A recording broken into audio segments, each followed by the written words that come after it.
Spinks, thank you so much for partnering with us on this event. It's awesome. You're building the community of communities. I'll let you give a little pitch about what you're doing. Thank you. Just real quick, how many people is this your first CMX event? All right, awesome. It's really cool. At all these CMX series events, there's always a lot of new faces because we focus on specific areas of community, like marketplaces. But CMX, basically, we're building a platform to support and educate anybody who's building communities professionally. We host 2 summits a year, one here in San Francisco, one in New York. And then CMX series like this are going on all over the world. So we just had our first one in Europe and Poland yesterday. They're coming up in Amsterdam, all over the country. So basically just creating events, creating training, workshops, content, anything we can do to share the stories of people who are building really powerful communities for their businesses and sharing those strategies so you can take it and apply it to your own marketplaces, to your own businesses, to your own organizations. So yeah, thanks so much to Tristan for organizing this event, and hopefully we'll have many more marketplace events together soon. So, thanks for coming, and enjoy the show. And one more quick shout out, Galvanize. I'll let you say a quick word because you sponsored us with the space. It's beautiful. It's the first time I've been up here. Great view of the city, and we're not even on the roof. Awesome. How many people, this is your first time to Galvanize? Awesome. So we are doing our best to build community here, and it's a combination of a space for startups as well as G School. We have G School in the basement, which is a combination of 2 programs, the web development full stack program as well as the data science program. And our goal here is to really continue to educate and be a resource for people to continue to build community for themselves, as well as to continue to find this as a resource for education and general great things. So if you have any questions, my name is Caitlin. You can come find me after this event, and I'm happy to talk to you. Thanks. All right, so we're going to get to the good stuff. We have 3 awesome speakers here for you today. First is going to be Eliza from Udemy. Second is going to be Rebecca from Etsy, and who started SFSE. And then finally, David from Lyft. So some great companies, some great communities, and I'll introduce Eliza first. So Eliza has a great bio, but I'm going to skip right to the last line. She founded the unpublished instructor community in 2012, and it's grown to over 26,000 instructors. So if you haven't used it, Udemy, it's an amazing online education tool. I know a lot of people who have used it, both as instructors and as students, and so definitely check that out. They're one of the if not the biggest, it says leading here, but thousands of different types of content and courses. So I'll hand it off to Eliza to start it off and her talk about her experience building that from the ground up.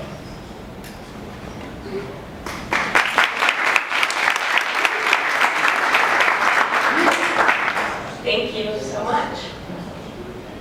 My name is Eliza, and I've been managing the instructor community at Udemy since 2012. Tonight, I'm really excited to go over with all of you what we've been doing on the community team over the past few years. So my main agenda for tonight is going to be focusing on the theme of engagement with a purpose.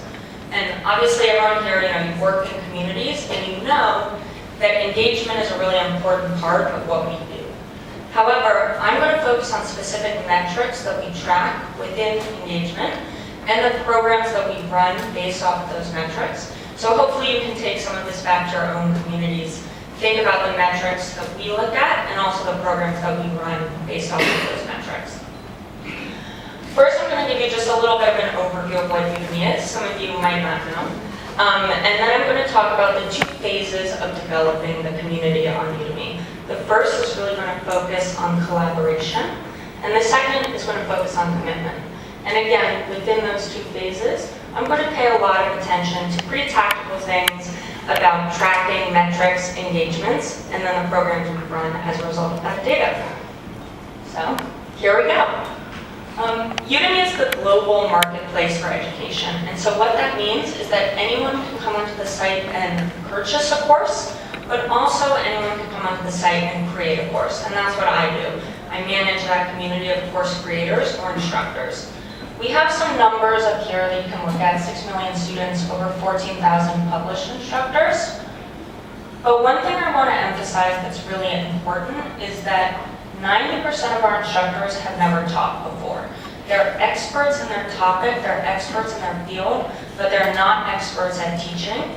And so one of the things that our community has to do is teach people how to teach. So keep that in mind as we're kind of going over the programs that we do and the things we engage with our community, is that while our instructors really know their topic, they don't necessarily know how to teach, and they almost certainly don't know how to teach on Udemy.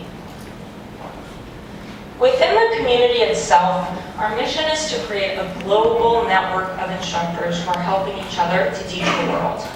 And the way that we do this is by really focusing in on that vision, which is engagement with a purpose. And I'm going to get into that in pretty big detail later on. In terms of where we actually work with our instructors, we focus in on three main places. The first is a closed group on Facebook called the Udemy Studio. This is for new instructors who are just starting the process of creating their first course, and it's a very large group. This slide is actually out of date now, there are over 28,000 people in that group. The second place we engage with our instructors is also a group on Facebook, but it's a lot smaller. It's around 2,000 instructors, and we call it the Udemy Faculty Lounge. And this is for our instructors who have already published a course on the site. The third place is actually on Udemy, and we have a course on creating really easily, really quickly, and get information in a very quick and easy way. So think through how you can test out different assumptions, how you can prove those assumptions out, and then most importantly, how you can feed that information back into your business. In the second phase, I'm going to talk about really the programs that we started running to build upon this foundation and to make the community not just from a nice to have in terms of publishing new courses onto the site, but a need to have in terms of every aspect of the instructor experience on Udemy. And so right at the beginning here, we noticed a few things, which was that the programs we had started were really paying off. We were seeing engagement was increasing in the group between 10 and 20% month over month. So people were engaged, they were talking to each other, they were enjoying being part of this community that we had created. The second thing, as I mentioned, which was that at the beginning we were mostly using community as a way of publishing new courses onto the site. As that has started cranking along, we started thinking, how can we have the community do more? How can we have the community start being the central way we communicate with our instructor base, and also the central way we gather feedback from them? And so again, we wanted to take what we were doing in the first phase and just amplify it. And so the main things I would say, again, were we wanted to encourage active engagement amongst our instructors. We wanted to have them collaborate along the way. And then we also wanted to make sure they were getting feedback in the process. We came up with a few different insights here that have been pretty powerful in taking the community to the next level. The first was that we needed to recognize that if we wanted instructors in our community to invest in Udemy, we had to also invest in them. And I think particularly for marketplaces, this is something that is really a powerful thing to realize.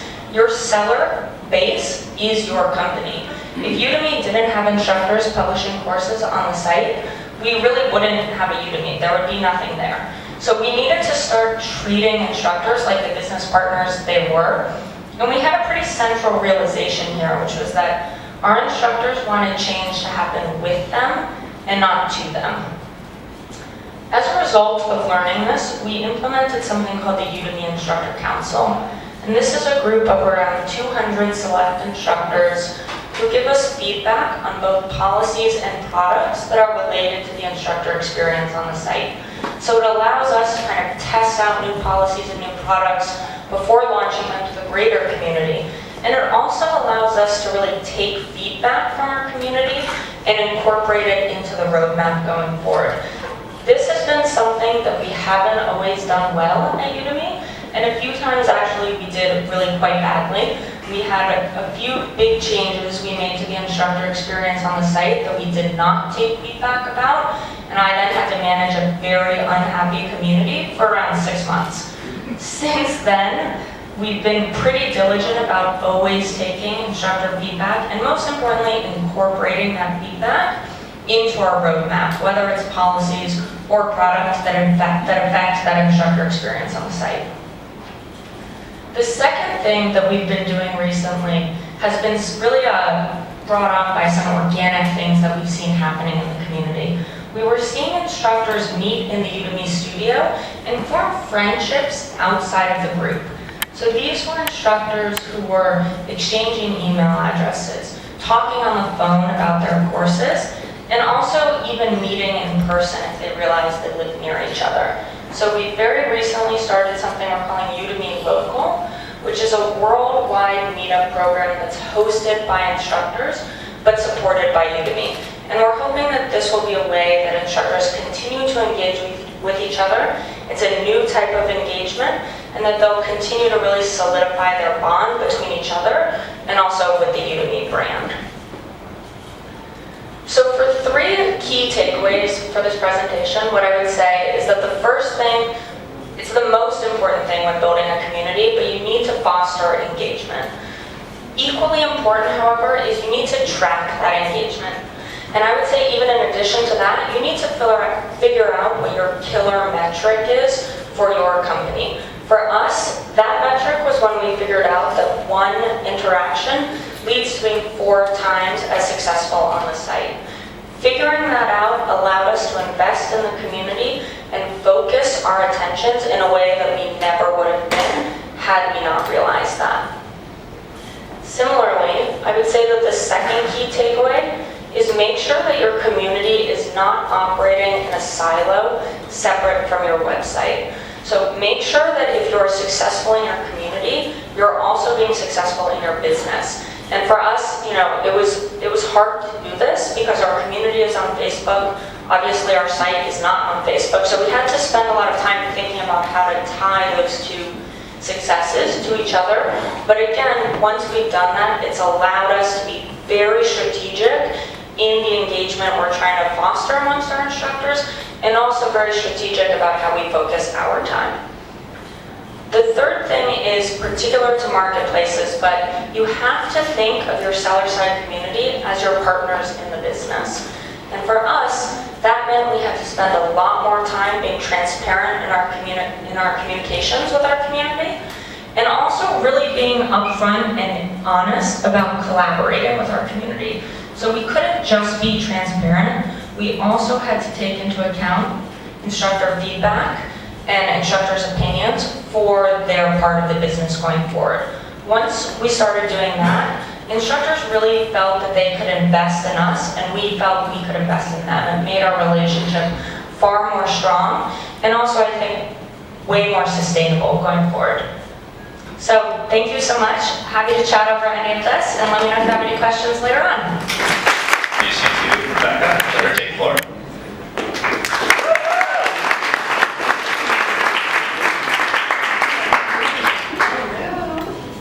All right, as Tristan said, my name is Rebecca, and my company is called The Noodle the Doodle. I don't actually work for Etsy.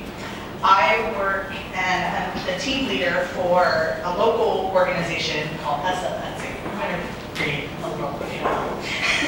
So I have a lot of information. And what we have done is taken the tools that Etsy has developed and really built our community from the ground up, as Tristan had mentioned. And the point is to grow these offline communities in order to drive business back to Etsy. And then we all benefit from that. All right, the Etsyverse. Our team was one of the very first localized Etsy teams. And Etsy decided that they would create these local teams. And they built resources early on when Etsy just first started in 2005. And they utilized these teams to grow the business. And I don't know if you're aware, but they have 54 million users right now, 1.4 million registered shops on Etsy, and 20 million active buyers on the site. And their revenue is reaching $2 billion. So it's pretty big for such a niche market. And so you might be wondering, how did such a niche market come to be so large? And maybe you're thinking, your business is going to grow in that way. So let's go back to 2005. The internet was kind of ugly, like my slide here. These are the hot tech buzzwords in 2005. And Twitter didn't exist. Facebook was very young, and Instagram obviously didn't exist either. So Etsy had to be kind of creative about what they were going to do to reach out to the world. And, also the iPhone didn't exist. It was still 1 year away. So in a small apartment, maybe you can connect with this story. Small apartment, a couple of engineers decided to bring this concept of a marketplace to life. And what they did was they were thinking about it from the perspective of, at the time, eBay was kind of the big e-commerce platform. And they were embroiled in a lawsuit around counterfeit goods at that time. And so Etsy really wanted to create this system that was for makers. So if you made this item, you could sell it on Etsy.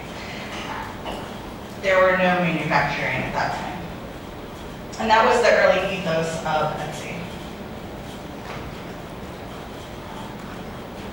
So here we go, sorry. So they saw that,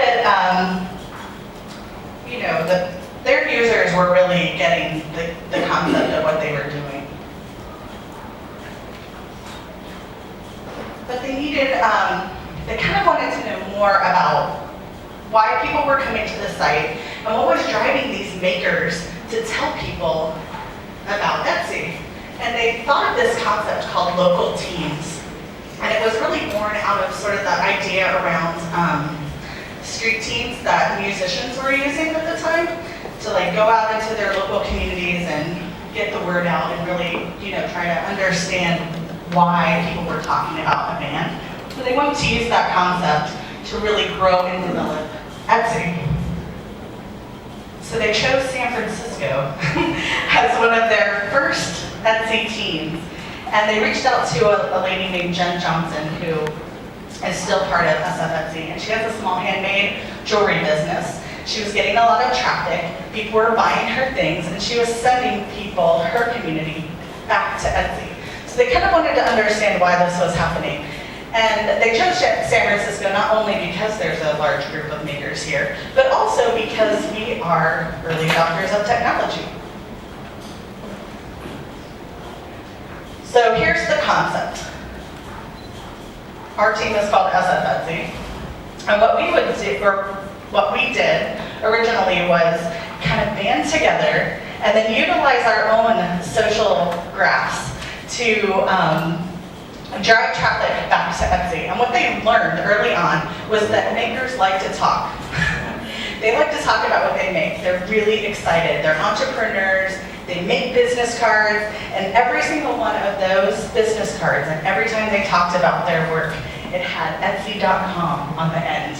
So it was a natural cycle of building and developing a team.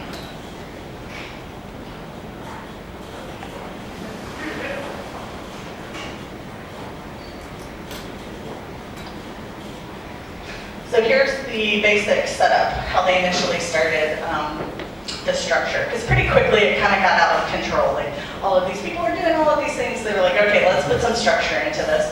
So Etsy had a team of engineers that were going off and doing things on the site. And then they hired administrators. They call them Etsy admins that would talk specifically with each one of the teams. And the teams were set up with a team captain.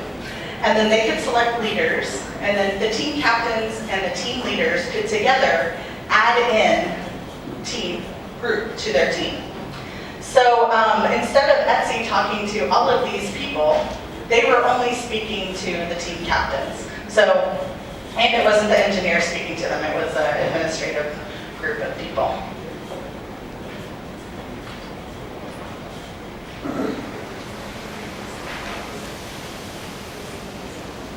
And additionally, they set up 3 very distinct community programs.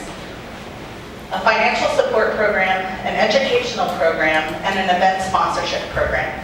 Because as these teams developed and they were popping up like all over the country, they were like, hey Etsy, I need money to help me do all of these cool things that I want to do. So they tried to really structure that. And what they did was create these Etsy Team Fellowship grants. And the grants provide money for a very specific purpose for each team to do something in their area. And then once they're granted this money, they get an additional support from an Etsy admin that works with them to execute their idea. Last year, they decided to create this educational program where Etsy sellers were actually going out and teaching what they do and entrepreneurial skills into underdeveloped countries also and cities here in the United States. And they've launched that in 10 cities across the world. And then finally, they have an event sponsorship program where they will give Etsy teams a little bit of money to hold a craft party or a workshop, which they call the Meet and Make program, or they sponsor a big sellers market. So SF Etsy has benefited in many ways from these fellowship grants. For the last few years, we've received an Etsy grant, and I wanted to tell you a little bit more about what we've done with that money.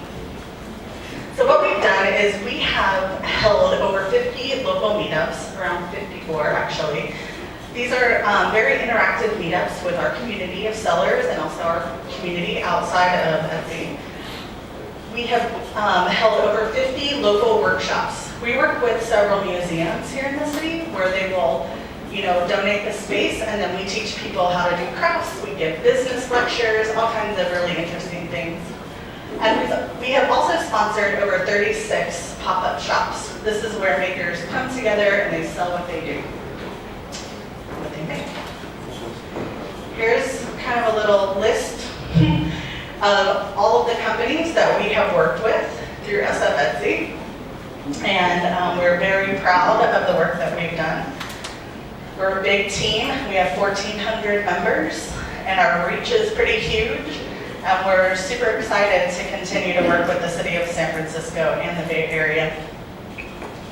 We also are 20% of the craft entrepreneurship program at Etsy. The two-star Casey and Francis are both teachers within that program, and they are out in their own communities, primarily in Santa Cruz, teaching business skills and giving the next generation of Etsy sellers an opportunity to get started. Probably our biggest achievement was last fall. We partnered together with Etsy to create a really large sellers market. We had never done anything like that before. We had always done really small things, and I don't know what possessed us to think we could do this, but we did it. And we partnered with Pop-Up Steers, which is a local event company, the Port of San Francisco, and a local business called Go-Go Craft, so that we could, give people something to do while they were shopping. And so I wanted to share with you the results because I thought it was pretty exciting. So we hosted 180 Etsy shops. It was like Etsy had come to life. We had about 50,000 shoppers in 2 days at the pier. And our sellers estimate that they generated almost $250,000 for the local economy. And not only that, but we created jobs in the city of San Francisco. The shoppers were coming to the pier and they were spending money at adjacent businesses, including parking. And we really made a splash. And we're very, very proud of what we did. So our community, not only are we doing all of these wonderful things, but we're selling and making things, and we're constantly out there not only teaching others about business and how to grow a business and design a business, but we are actually selling, and this is a few of our really fun people.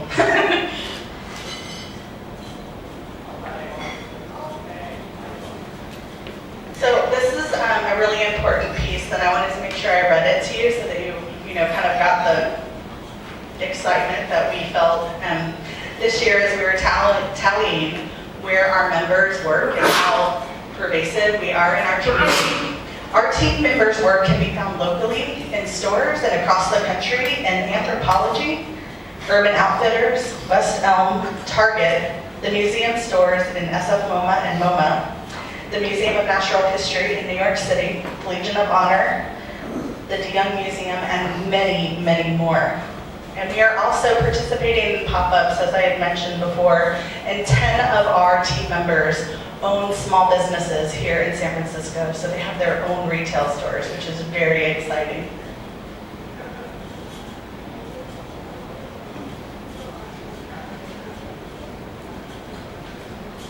So all of this wonderfulness is primarily part of,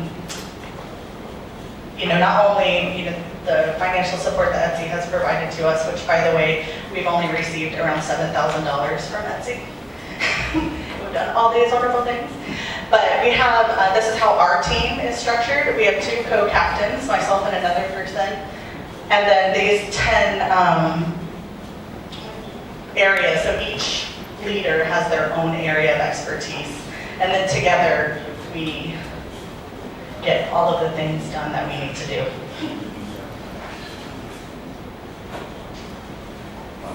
So maybe you're thinking like, wow, this is really awesome, right? And their community really works. And it does, in a lot of ways. But Etsy also has the same sort of situation where some things happened on the site and maybe they weren't the best for the community and they weren't communicated well. And I think that, as you grow in your own businesses, it's very important to understand your community and understand their challenges and just to communicate with them. The first problem that Etsy encountered as they grew was that there was a lack of communication among not only the teams, but it was really the community at large. Etsy, they have to make changes to their policies. They have to do things that are different. And I think the original community was fostered so closely to the founders of Etsy that they felt a little bit abandoned when that communication dwindled. Additionally, you might have read in 2013, Etsy decided to relax a little bit on their original ethos, so now they are allowing makers to work with manufacturers to produce their goods, and it totally makes sense because as you grow in a business, you can't make everything on your own. It's just impossible, and you need help. So Etsy was like, okay, let's do this. But the way that they communicated it to their community felt a little bit disconnecting, and it kind of felt not as transparent as it could have been. And I think it did a little bit of damage into the community, and people wondered, like, is Etsy just making these decisions because of money? So here we are. Etsy is about to IPO, and it's a really exciting time for the maker community. I was reading through their prospectus, and I was really excited to read that they're planning to use the money not only to grow their engineering staff, but to continue to support the Teams program that they developed so long ago. And they also are going to be working with a nonprofit that I think is coming soon, Etsy.org. So I was really encouraged. So what's the future of us at Etsy? Well, we're going to continue, and we use this awesome hashtag, #SFEtsy. We do weekly tweet chats. We are on Facebook. We have a pretty big group on Facebook, of course, on Etsy as well.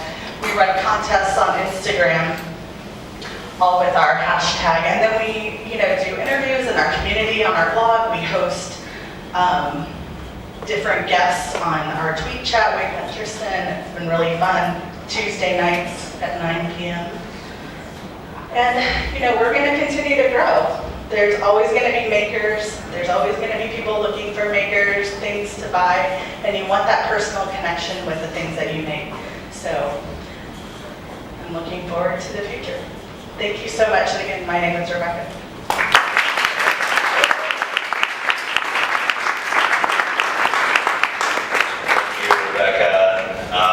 It always puts a little special part in my heart for Etsy and the maker community and why I founded Storefront, and I think we just need more and more creative experiences in our cities, and there's a lot of great space out there, a lot of sidewalks and walls and chain link fence, things that are uninspiring And so it's great to see different communities taking that space back over and creating these experiences that make it more fun to live in a city like this. So, on to the grand enchilada of communities. David is a close friend and one of the founding members of Lyft. He was actually part of the Zim Ride crew very early on, and since has created something very special there. He was an early manager with the community team and has grown as the community team's grown. And I think Lyft has a really interesting story of how communities maintain a very important value in their company, even though they're, 500, 600 people in a year. So with that amazing growth, it's a really special thing to see that maintained. And personally, Lyft was something super important to me when I moved here 2 years ago and I was learning the city. And I've met friends off Lyft and learned the city through Lyft. So with that, welcome David Rust.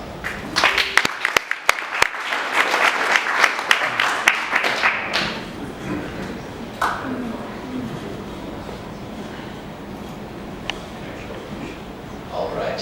And it turns out Tristan's girlfriend works at Lyft too, so he has many connections. Just gonna wait for the slides to switch.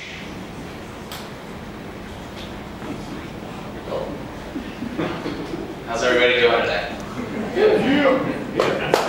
Come on. Yeah.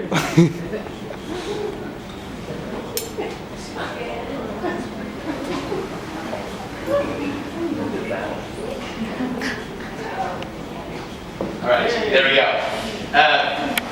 So excited to talk with you all today about pretty much how our community, from when it started in one city, 20 drivers on the road, to where it is now, with hundreds of thousands of drivers and at a national scale. And I was digging back through some of the earliest photos I have from when I joined Lyft. I came across this one that one of our engineers created. Can anyone guess what this is? LA. Yep. Can you recognize different parts of it? So you can hear old people saying LA. So this was after our first 2 weeks of launching in Los Angeles. It was a heat map showing where all the Lyft drivers went. So if you're familiar with LA, over here that's Santa Monica. You can see the 405, the 101. And this one's probably much more familiar to you. This was from the first 2 weeks in San Francisco. And I bring this up because it's interesting to look back at this, and behind where you can see the cars have gone is really a network of people. It's passengers and drivers connecting the car on a level that hadn't really been seen before. And I always go back to this cartoon. Hopefully you guys can all read it. But I always find it kind of funny because the challenge that we were facing was, how do you go about managing a community that's at massive scale, where the interactions are not just trivial, transactions. They're actually having conversations in the car and relationships on a scale that really hadn't been seen. And what you can see is that when there's a passenger and a driver together in a car, part of the product automatically builds community. And that's kind of the tip, first of all, is that if you are in here managing a marketplace, you're thinking about making one, because you have a marketplace, you have community. You have a community of, it could be buyers and sellers, it could be drivers and passengers. They each have their own community, but because they're in touch with each other through your marketplace, you're gonna have a community just de facto. And this, for me, started, so this is Steven, he's the driver who's done the most rides on our platform. He's done over 10,000 rides, and the power of your community is incredibly robust. And the reason for that is when I was chatting with him, this was, I think, 6 months ago, one street away, Catherine, my girlfriend, who's sitting over there, was in the car with me, and he said, okay, I got 10,000 rides, but I don't think about it like that. I think about, you can't probably read that, but it says he's met 20,000 people. And he hasn't just met 20,000 people in the sense that we may have met 20,000 people in passing on the street. He's legitimately had conversations with 20,000 people in his car. That's a massive reach, right? I doubt any of us in this room will meet that many people, and he's done it in a year and a half. So what it means is that the power of your community is reach that goes exponentially beyond what you can accomplish as a company. And so the beginning of this community is important in understanding how we went about building it to the scale it is now, and how we couldn't have gotten where we are without the community. So it started out as Zimride. A couple of you might be familiar with it. It was a ride board. And what that means is if you were driving, for example, to LA tomorrow, you could post that. You could say, I'm going to charge $30 to go with me, and whoever wants to hop on board can do it. Obviously, very friction-filled process, not super easy to just instantly book something. My first role there was launching cities, and so this was the first office that Lyft had in Brandon Street, just down the way. And I traveled around staying in Airbnbs. This was when we launched Indianapolis. And Zimride, basically the beginning of it, again, being a ride board, at some point it came to a hackathon, and an engineer was saying, all right, what is the biggest problem we're facing right now? It is the friction of booking. It takes too long. You have to go back and forth too many times to complete that transaction. So they created what they called Zimride Instant at the time, and that eventually became Lyft. But at the beginning, it was just that you could book a ride instantly on demand, and there were 20 drivers on the road. A couple of you, out of curiosity, was anyone here a passenger about 2.5 years ago? That's awesome. How many drivers were on the road when you were taking Not very many, not going from San Francisco to LA. Well, not going from San Francisco to LA. And so you were using Zimride early on. Anyone use Lyft really early on? How many drivers were on the road? Like 10, something like that. And it was amazing because you got to actually form this personal connection, and you know you're going to literally get 1 of 10 drivers, and that was Zimride Instant. And it's grown to a point where when you think about the challenge we're facing, imagine if you built a fleet that's larger than the size of UPS in 2 years, and you weren't just delivering packages, you were delivering an experience, and you had, imagine every single UPS driver was having a conversation with the person that they were dropping the package off with, and that community was growing at an exponential rate. And we really, we're stuck in a situation where we're saying, wow, this thing's taking off. How do we go about managing this community? And that is what I'm talking about today. So we were forced to rely on the community, and it was actually incredible because people came out of the woodwork who were drivers saying, I want to do so much more than drive. I'm passionate about helping you spread this, and how can I do it? And the first opportunity, this is a photo from an office in Oakland that we opened up. And back at the beginning of Lyft, employees would meet with every single driver in person. That's because we were only in San Francisco at that time, so it was very doable. And we would hand out, those are big bags of big mustaches. There would be, every day the FedEx truck would come just dropping these off, and not a scalable process, as you can tell. So we were confronted after we were in 3 markets, and we would literally get there and they would ship big mustaches in, and physical green walls that you guys might notice. If you look at the driver photos, you'll see there's a green wall. We used to literally ship AstroTurf from one company and have to build it with zip ties. It was crazy. But Photoshop came along and solved that. So how we ended up replacing this was with what we call the mentor program. So top drivers in a city were able to meet with new drivers instead of us doing it. These drivers were way more knowledgeable about what it's like to be on the road than we are. And they can inspect the car, they can have a conversation, they can do the training. And this enabled us to get to the scale that we are at now, because without even having an office in a market, we were able to launch and get drivers on the road, have them fully trained and at the quality of all the other drivers on the platform. And so what I wanted to share is that I think a lot of us are scared about giving our community responsibilities because we might view it as a burden, but it is actually one of the largest rewards that you can give to your community to give them responsibilities.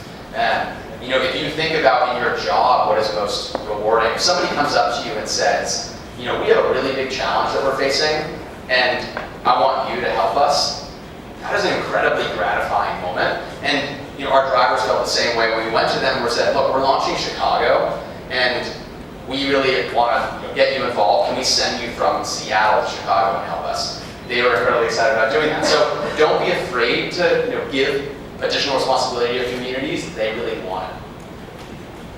So we came back from the mentor program and said, okay, there's an opportunity to do more. We had a program in place where we would call every applicant and help them get through the process. We then turned that over to our community as well. These were the first I think 6 or so drivers in San Francisco who we then helped feed new applicants to, and they would just call them immediately. And they would say, hey, if you want to meet up, I'm happy to meet you. So then you not only had a driver calling a driver, then you would have, when the driver actually wants to get on board, a driver meeting the applicant in person, training them. It was really becoming a full process. And the last step, 100% of the leads now go through this process. So we've really fully empowered the community to do it on their own. And the last extent that this got to is that this is from, I believe, the Indianapolis launch party. We used to send launchers, I was one of them, to cities to launch the market. But again, when you're trying to launch 65 markets in a very small time frame, it's very hard to send and hire enough people to get there and the month or 2 time frame to prepare. So we wanted to find a way of having the community help. So instead of us planning these parties and getting people there and having marching bands and crazy confettis and countdowns when it was launching, we turned that over to the community. It all came together in what we call Lyft-a-palooza. So we launched 24 cities in 24 hours. And obviously it would not have been possible with employees. So what we did is we booked a whole bunch of hotel rooms and sent drivers from all of our existing cities to go to these 24 cities and spend a weekend there meeting everyone who wants to drive. And it worked. So the extent to which you can rely on your community is actually much greater than you may be thinking. I'm going to play a really short video after this, which was created, again, by our community, where they were filming themselves in the markets where they were launching and pasted it all together to kind of give you a sense of what it was like for all of them to be in these markets in the same 24-hour time span. Oops. I think we have to click. There you go. We started in San Francisco with an idea. Take the empty seats in our cars and offer them to friends, ones we hadn't met yet. We've been humbled by the people who've shown up to share their work and how far we've come together. You've buckled in car seats in Seattle, gotten grandmothers to bingo in Atlanta, taken brides to the chapel, and broken the ice on first dates. You've shown tourists a shortcut to Fenway, inspiring them to extend their stay, debated with Chicagoans over the best hot dog stand, and been invited to join them at the game. Whether you're students or jugglers, engineers or nurses, giving rights to teachers, bankers, or beekeepers, you've always got something special to share, even if it's just a comfortable silence. You've met celebrities at Sundance, rock stars at South by, and laughed with Conan too. But you've gained the most acclaim in your own backyard, among a growing population of people who've come to depend on you. Because you took an idea and made it a movement to spread kindness, creativity, community. A movement powered by the people, for the people. And you haven't stopped moving us since. Money-making aspect of the community, we've seen that people just honestly really want to help each other succeed. I think in the maker community there is a natural competition just because people are making things and it's, there's only so much creativity that can happen, so they're all spinning off of different ideas. And I think what we do is teach workshops around, protecting yourself, getting a patent. We taught workshops on how to trademark yourself.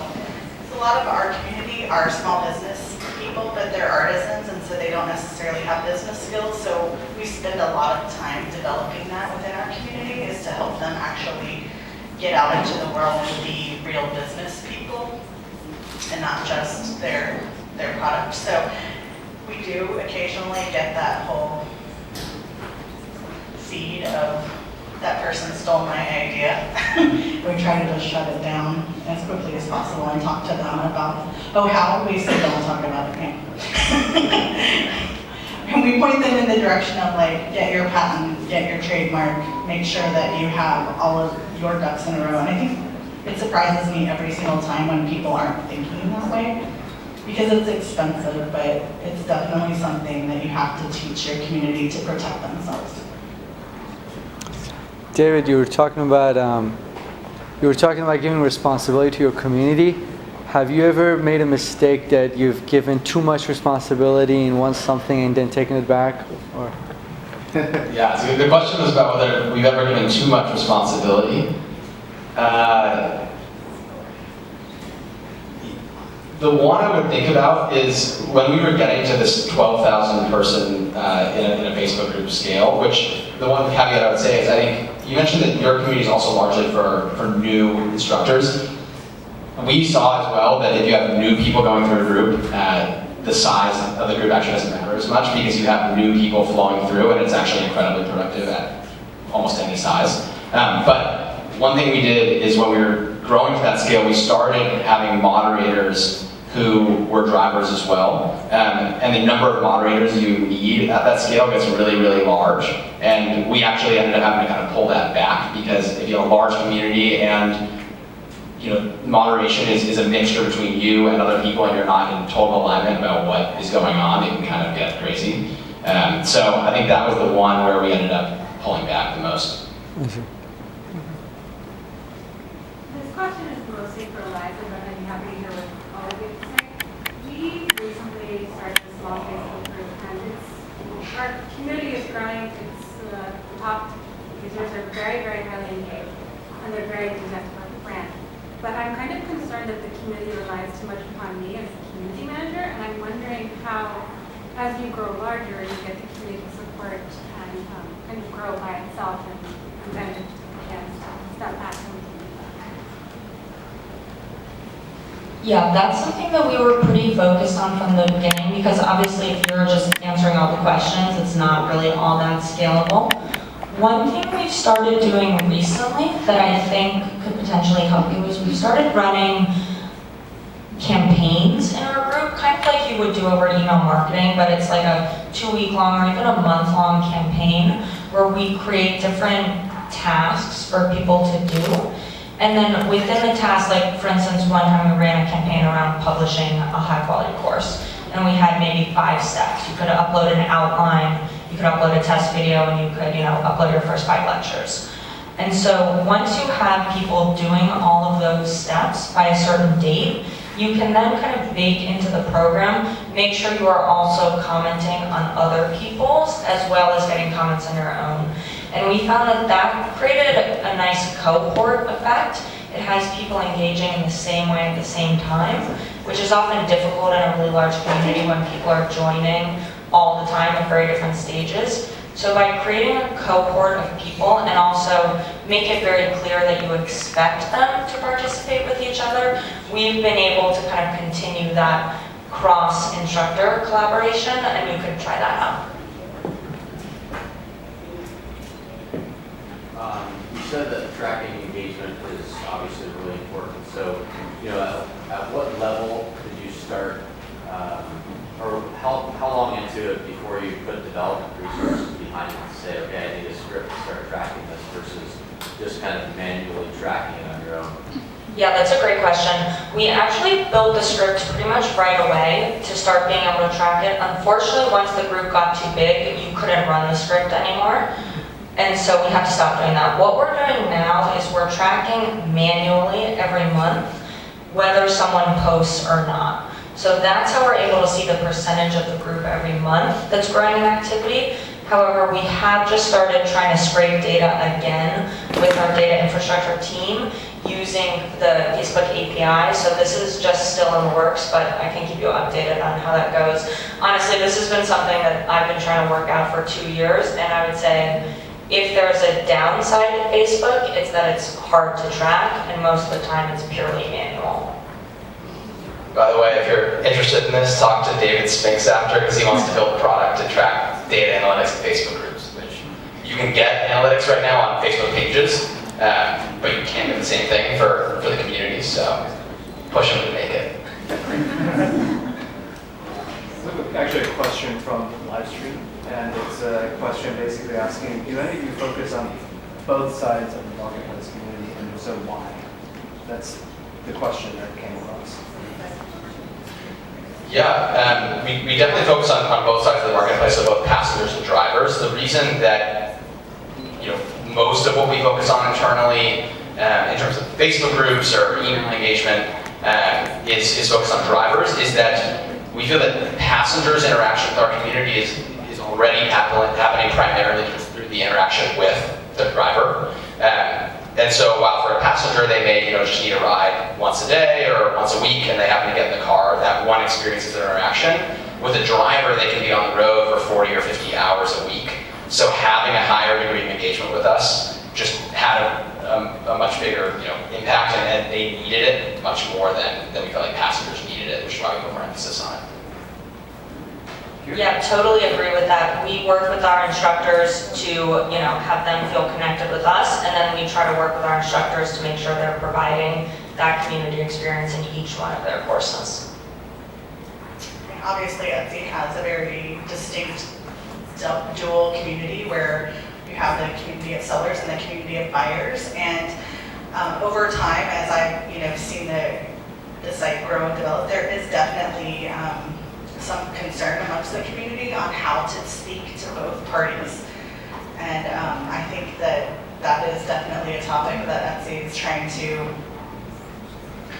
work with. And our team specifically, we also have a team or a community of buyers and sellers, so we're speaking to people about buying our goods and also the selling community. So it is definitely something that we're constantly trying to understand. And I think a lot of marketplaces kind of have that dual identity. So if community is so important, why not build it into the platform versus using someone like Facebook? Specifically for our new instructors, the bulk of their time is not spent on Udemy. You build your course off of the site. And because of that, we've actually found, I also worried about that. I worried about brand implications. I worried about losing data. But I found through research through our users in the community that actually being on Facebook means that even instructors who are never engaging are still reading the posts and they're aware of Udemy every single day, regardless of whether they come back to our site or not. We're a company where for new instructors, again, they're not on the site. People are always on Facebook for hours and hours a day. So it's a great way to stay top of mind, regardless of how much time they're actually spending on your own website.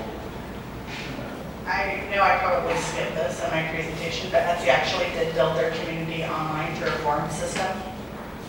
And it does seem to work. The only reason why I think groups like ours that are so large have kind of jumped off and tried to find another way to communicate is because Etsy does a lot of editing of their community online. Like they'll delete posts to your question, they'll shut down topics. And so I think, the community, we specifically wanted to just have a bigger way to communicate and just be more open. Yeah, we were looking into building it ourselves as well. There are two reasons. One is that we felt from an engagement angle, they got a Facebook notification has incredible value, whereas a lot of the other systems you use, you rely on an email notification. And then for us, it actually wouldn't have really made sense to build it into the app because especially if you're a driver and you're in the app, you can't interact with it while you're driving. So it just didn't really make sense. What would you say is the biggest gripe that you keep on hearing from your community? Is if there is anything like that, that you're like, okay, how do I get around this? Or you probably resolved it, but if you resolved it, how did you do it? I mean, we see kind of the day-to-day problems come up often, and again, this is something to consider if you have a real-time conversation community. You're going to see a lot of the same questions again and again. I would say for us, the biggest gripe is my course was not approved into the marketplace, so they spent a lot of time creating the course and then it just wasn't good enough. And that's part of the reason why we really emphasize providing so much feedback at the beginning of the process. So we looked at what we were hearing as that biggest pain point and tried to compensate for it early on within the community. Our biggest gripe is how do I get more sales in my own marketplace, because even though Etsy is this big ecosystem and big marketplace, each individual seller has their own little mini marketplace, and how do they get found on the site? an engineering issue that keeps, getting brought up to Big Etsy. That's what we call them, Big Etsy. Like, just help us with their search function. Still, I think because the site was built in 2005, they're, having some struggles getting up to speed in certain areas. Yeah, I think, for us, it's always an interesting balance of, people wanting to welcome new drivers into the community. You talked about competitive aspects. People wanting to welcome new drivers into the community, but obviously, if you have a huge influx of new drivers into a city, it could mean that there are fewer rides per driver. It's always this thing, the supply-demand balance, right? Is that as you get a lot more passengers, you need a lot more drivers. And so we, as that's fluctuating, which is constantly fluctuating, at certain times they'll hear really happy drivers, at certain times they feel like there are too many drivers on the road. And it's just a constant balance. So when you were building your supply of community supply, how influential was demand on the activity of that community? Yeah, so the question was when we were building out, the driver base, how important was the size of the passenger community to how engaged they were. I would say they're always engaged, it's just what they were talking about. So if there were a ton of passengers, they were talking about how great that day was and all the people they met. If there are not a lot of passengers, they might be talking about where should I drive to get more rides, those sort of things. Yeah, and just on that, I would say for marketplaces in general, stepping out of the community, building supply at the same rate that you build demand is the most important thing. Because we've had a few situations where potentially in new markets, we grew supply faster than we grew demand, and it just creates a host of problems within your community and within your marketplace and business. Like an activity specifically? Sorry? Like an activity specifically? So for us, supply are instructors selling courses and demand are students purchasing courses. So if you have 1,000 courses being sold, 5 students buying, your instructor is going to be making no money and they're going to be sad. And leave? We've actually found our unhappy instructors rarely leave. They just talk about how unhappy they are. Cool. Any last question? One last question?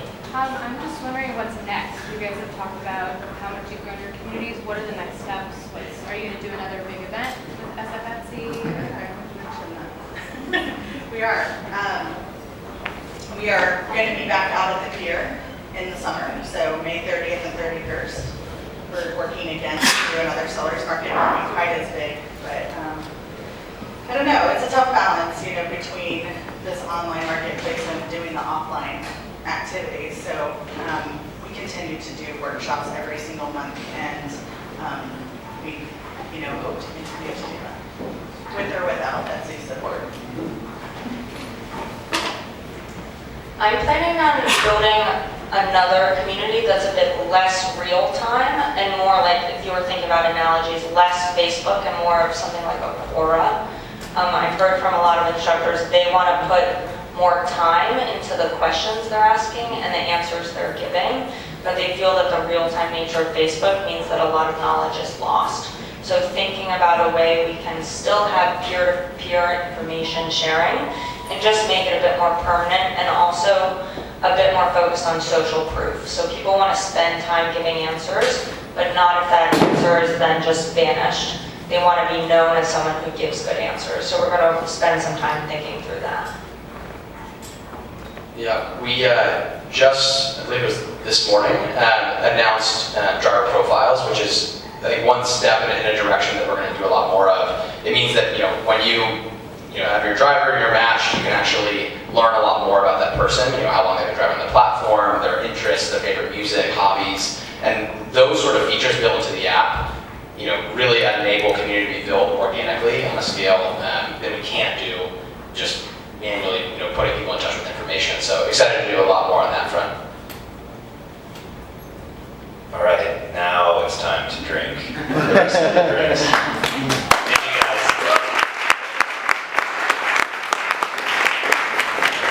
Thank you so much for coming.